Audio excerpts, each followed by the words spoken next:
Our long-awaited special guest is here, Eddie Wu, the man who needs no introduction, but I will give you a very brief one anyway.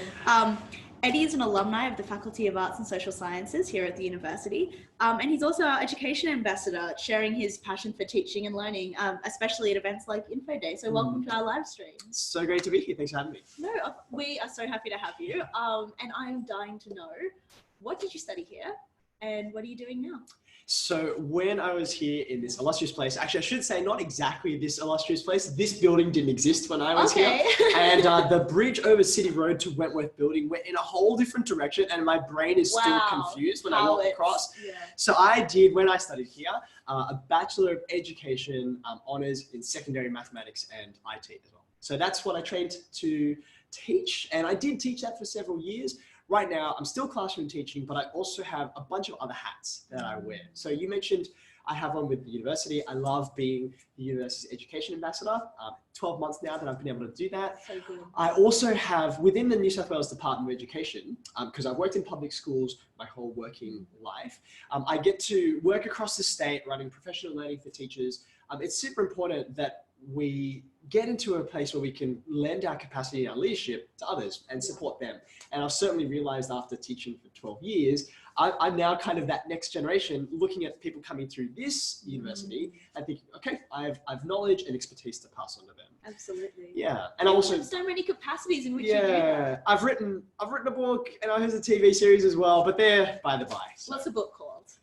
There's a couple of them. So the first one's Wu's Wonderful World of Maths. So as you might be able to tell about me, I'm the kind of person who really enjoys like cheesy names. Like I named my YouTube channel WooTube. It's kind of like, I have so many of my ex-students who are like shaking my head. They're like, I can't believe you would call it that, sir. But they're loving it at the same time. Yeah, exactly. I kind of think it's like a bad joke, that it's like, I think it's bad, but I'm going to laugh it's just anyway. On the cusp. Exactly, right. So that was the first book which I released last year. And then partly because, taking a tangent for a second, I hosted a children's TV series for the ABC. And a lot of the kids who are watching that, they're quite young. They're certainly younger than the high school students that I teach. So a lot of people picked up that first book. Parents would say, how old does my kid have to be to read this book? And I'd be like, older than that. Yeah. So the second book is Eddie Wu's Magical Maths. It's a children's activity book. So amazing. Yeah, so everyone from Yay High to university and teachers. 100%. And I'm a big believer that mathematics can be accessible for everyone. A lot of people, I think, close themselves off from it. And they're like, man, when I was at school, it was too hard, didn't understand all those X's and Y's and weird graphs. And then they head out into life just sort of feeling like that door's been closed forever. For sure. And I don't think that's true. I think anyone can pick that up later in life. It's part of my own story as well. For sure. What would you say to someone, because I have definitely fallen victim to this, saying something like, oh, I'm not a maths person. Or, oh no, I'm an English person, I'm not a maths person. Something like this. Or I'm more into whatever subject.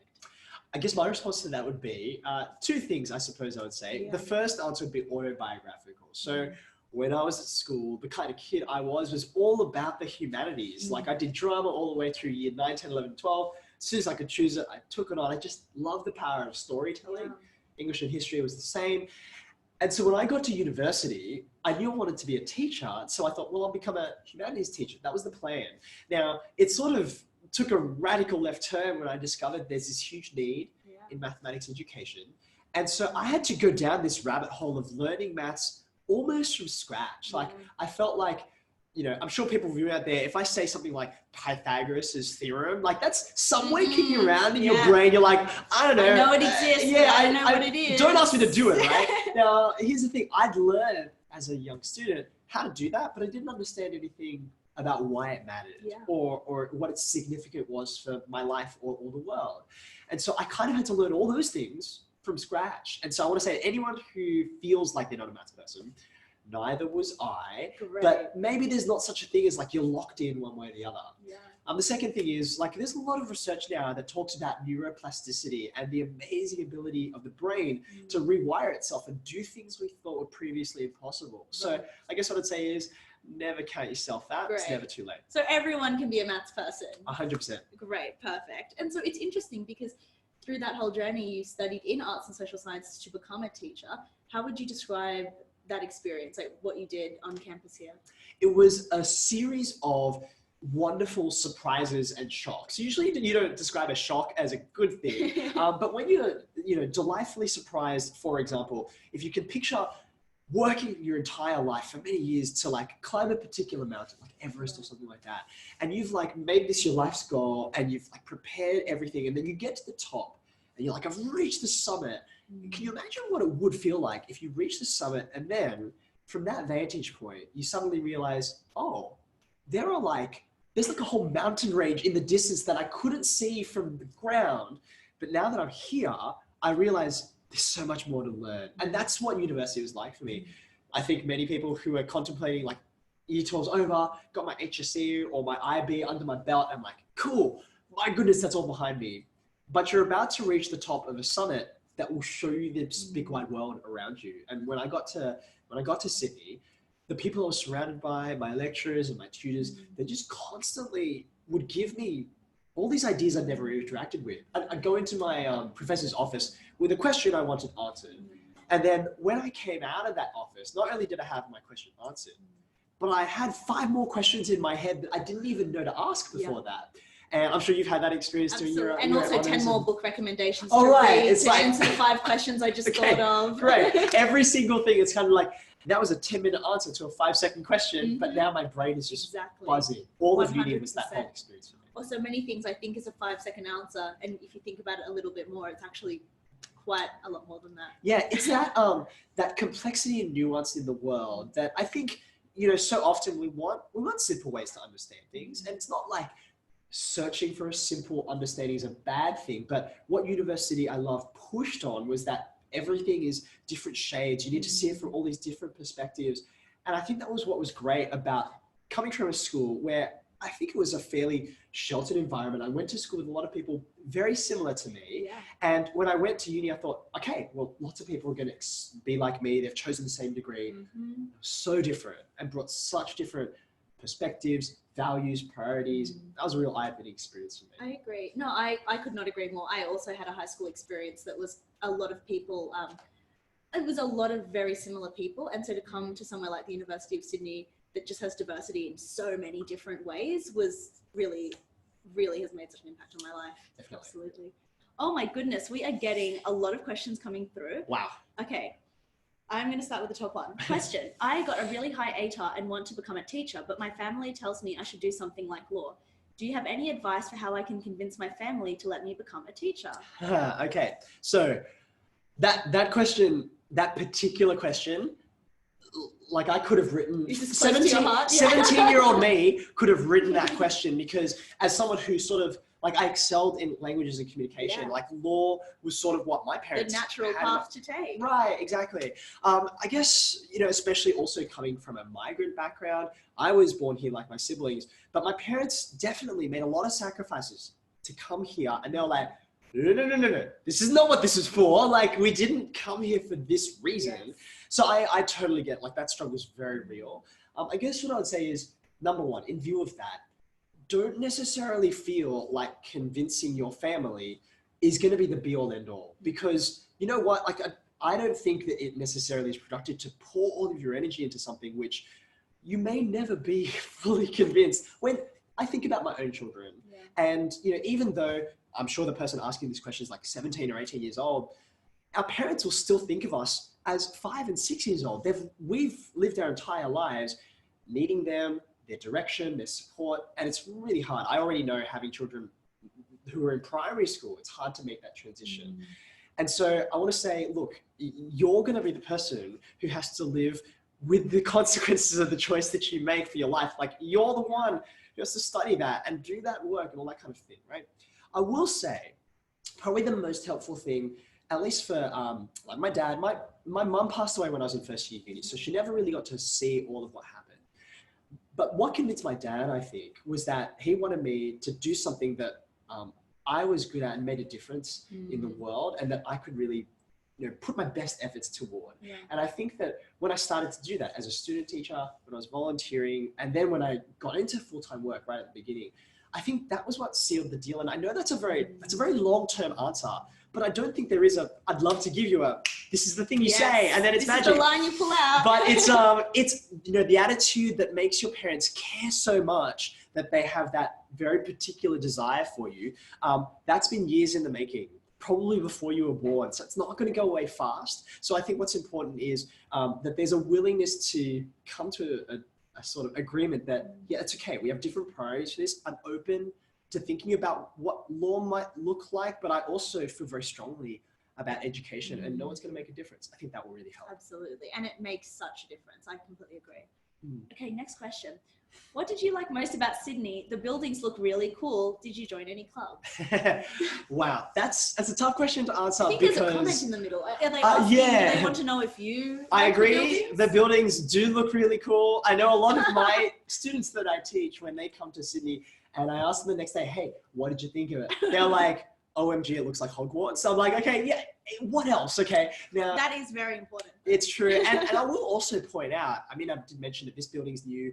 So many of the buildings on campus now didn't exist when I went through. It's a beautiful space. And I think that Sydney's really looking after its students by giving them that. I think that I liked most about Sydney being part of a community of people who, and we touched on this before, you know, have got the same goal. We want to change and improve education around the world, but go about it in such different ways. Right. Challenge me to think about education in a way that I've never contemplated before and broaden my perspective on it. And then for them to be like 12 years later after graduating, I'm still in touch with all these people. They're still amazing leaders in my field and in other fields as well, that I'm kind of like, my life is enriched. And it's the gift that keeps on giving for having been part of this community. Absolutely. I guess the last question, oh, it disappeared. Where'd it go? Clubs. It was clubs. Were you part of any clubs? Was I part of any clubs? I absolutely was. And I can't recommend highly enough being involved in the life of the campus. In fact, that is one of the best things about Sydney. And in fact, I had the choice in third year, I think, to like cram everything into a small compressed timetable. Then I could work more and have fewer days on campus and more time away. And I thought to myself, actually, you know what? I have some flexibility here. I don't need the income yet. I'm going to spend more time on campus so that I can enjoy that. I was part of the Education Society, the Evangelical Union, a bunch of other things. And those relationships and that exposure to a wonderful network of people, that was really special. Oh, amazing. Okay, I'm going to try to get through as many questions as we can. The next one is, was it hard to study maths for teaching? Brackets, love your channel, thanks. It's very sweet. Short answer, yes, it absolutely was. I mean, maths is a tough subject. We, human beings, we evolved to be good at language. That's part of what it means to be human. We didn't evolve to be good at understanding abstract mathematics. It's part of why it's also so powerful. It's what like separates us from the rest of the animal kingdom. I kind of think, even though it was hard, that was part of why it was so valuable. As a teacher now, it's really important that the longer I teach, the more familiar I get with these concepts. And I can sort of easily fall into that idea of like, why don't you understand? It's so obvious to me. And that's actually a really terrible thing to say to a student. So that empathy of struggle and being able to say, I get it. I know exactly what that feels like, trying to beat your head against the wall. I got that from the difficulty and rigor of the mathematics I studied at uni to become a teacher. For sure. So it's hard, but it's worth it. Absolutely. That's the answer. Okay, great. Was there anything special you learned at Sydney that has helped you to be such a good teacher? Also, that's just compliment thrown in. Yeah, sure. That's thank you. Okay, so there are a lot of pieces here. I will first, like half of an answer, go back to something I said before. Being a good anything, but especially being a good teacher, requires the continued input into your professional life of knowledge and learning, challenging your ideas. I remember reading this sociology paper from I say it's the 80s or the 90s, called The Strength of Weak Ties, which is all about when you've got a connection with someone who maybe you don't see that often, maybe they live in the US, maybe they're a distant connection, but it's because of the weakness of that tie, that this is someone far away from me, I don't see them often, that gives that relationship a particular strength, because that person, by virtue of their distance, they know things and they've experienced things that you will never see and can challenge your own thinking and learning. So that is part of that community that I mentioned before. But I think the other thing is just about the primacy of relationship. One of the things I picked up at Sydney from the people who taught me to become a teacher is that no one teaches a subject. You teach students. Right. And in the Australian Professional Standards for Teachers, which is the document that tells teachers, like, what does a great teacher look like? What does progression look like in that profession? The first of the standards, of which there are 7, it's not about knowing content and how to teach it. That's number 2. Number 1 is knowing students and how they learn. And that colors everything I do every single day. I hope that's part of what makes someone think I'm a good teacher. And I learned that here at Sydney. Oh, perfect. I'm so glad to hear it. Oh, great. I want to be a teacher. Great start. I want to be a teacher, but I'm worried that I won't be good at it and that the kids won't like me. Do you have any advice? Sure. Wow. Okay. Well, this is a very natural concern to have. I certainly felt that many times, particularly when you're a student teacher at the beginning at uni and then in your first couple of years, because you sort of still feel like a very young person and you've got to prove yourself. And especially if you're in high school, you have to earn the respect of these teenagers, right? I did feel that a lot. And I know that one of the ways that I sort of moved forward from that is having a bit of confidence in myself and the fact that, yeah, okay, I'm not the super trendy teacher who's really good at sport or anything like that, but I have other parts of my personality that are wonderful and are exactly what a particular student needs. And that's actually a really important point. In terms of being liked, we're not ever our students' friend. There's a professional distance that is important to maintain there, because when you're interacting with a student, when you're there to be a buddy, there are certain things that you need to do as a teacher that are impossible. Like, for example, discipline them and talk to them about the expectations you have for them as a mentor, as a guide, and not as a friend. So being liked, I think, comes a little bit from the fact that, I know it sounds bizarre, but it comes from not caring about whether you're liked, but actually caring about whether you do what's right by the student and give them what they want. Right. I'll give you a classic example. Many, many years ago, it was actually, I taught him more than once, but in the first year of teaching, I taught a student named Tim. He was in my Year 9 class. And Tim was a funny kid, really great sense of humor. But as a consequence, he constantly caused me problems in class because he was just the bit of the class clown. Exactly, loved. And I would like tell him off in the class and he would just love that even more because like, yes, shower me with attention. And I just like, I was at wit's end. I didn't know how to deal with him in my class, right?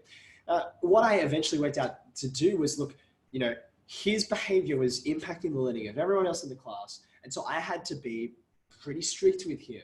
And he hated me for it. He was like, he would, very uncool. He was, totally uncool. And I was convinced at the end of the year, I was like, well, I did my best, but I didn't do very well with him. Much to my surprise, years later, after graduating, he came to me, he visited school after he'd been working for a little while. And he said to me, you know what, Mr. Wu, you were the only teacher who pulled me up. Wow. Every other teacher, they're like, yeah, Tim's funny and he's going to be like that, but whatever, just let him do his thing. And you said to me like that you knew I was capable of more, and that's why you were so strict and harsh with me. And I hated it at the time, but I realized even though it wasn't what I wanted, it was what I needed. Yeah.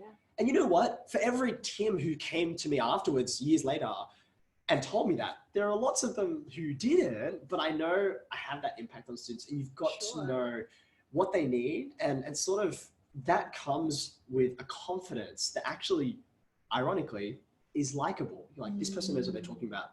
They're worth trusting and actually going with, even if they do things I don't always enjoy. Absolutely. Well, I hope you continue to want to be a teacher, dear audience member. I'm going to get to one more question. What advice can you give to future Year 12 students about the HSC? Wow. So many. Scary time. Well, I'm not to worry you. Well, it is a big, maybe that's a good place to start. It is a mountain to climb and it takes a lot of effort. I guess my first piece of advice is, if you're going to climb this mountain, you really need the help of people around you. There's an old African proverb that says, if you want to go fast, go alone. If you want to go far, go together. And the educational journey you go through towards your HSC and beyond that, it's a marathon. Like if you go at it full ball, you'll just exhaust yourself and it's not sustainable. And I actually, sadly, I've taught many students and they get to the point of emotional breakdown. As they get to the end of Year 12, the pressure just gets too much. So you've really got to lean on those people around you and be collaborative in the way that you work toward that goal. The second thing I'd say is know what really matters to you and why you're learning what you're learning. Yes. Like if you're learning stuff for, like a lot of people say to me, you didn't like maths when you were at school. What changed? How did that transition? And for me, it was a change in purpose. I was not learning maths just because I had to do a test. I was learning maths because I needed to be able to stand up in front of students and be genuine and authentic and convince them that this is something worth learning. And it gave me a whole different outlook on why I was thinking about this stuff and learning it. That outlook, I hope change, like that sense of purpose, I think will change the way you study and you work. Last piece of advice, look after yourself. Take care of your body and your mind.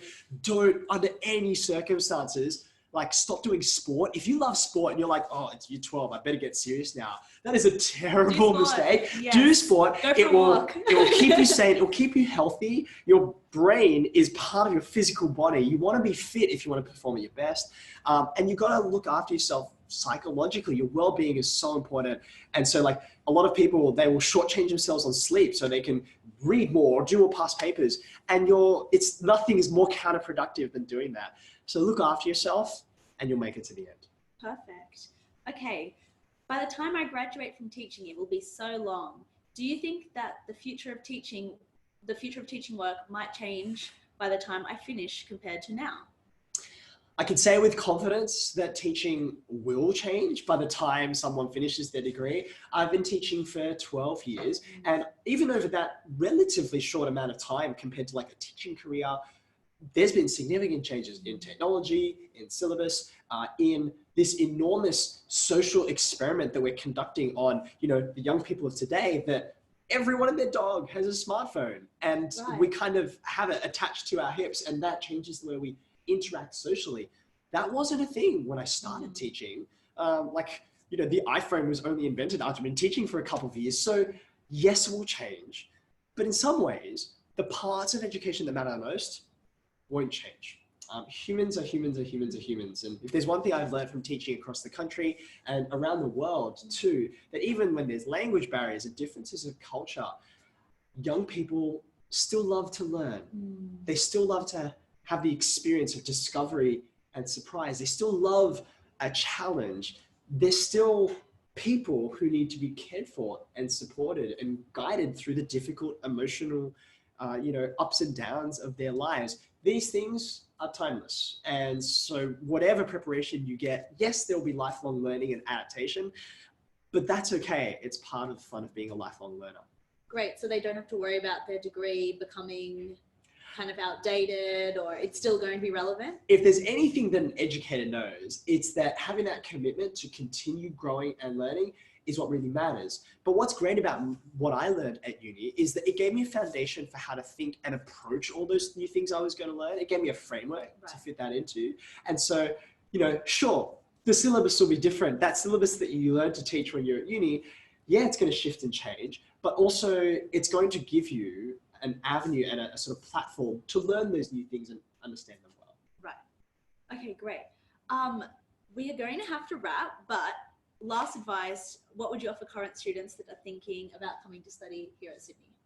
I want to say this is an amazing place to be. And I kind of look back, I spent 4 amazing years here, and one of my biggest regrets is that I didn't spend more. It went by so fast. Yeah. And the relationships and the new ideas and the community that I became a part of, they have informed who I am and have in many ways defined my character. If I'd not come here, I wouldn't have been challenged to, say, teach mathematics rather than English and history. And that's literally like everything that anyone knows me for has to do with that defining change that was given to me.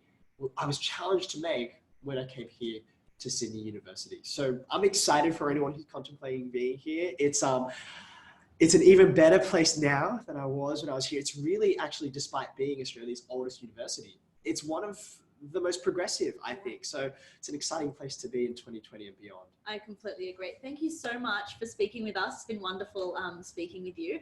We're about to go to a short break, but if you have any questions, this will be our last segment. So get those questions in quick and I will do my best to answer them for you. Thank you. My pleasure. See you guys.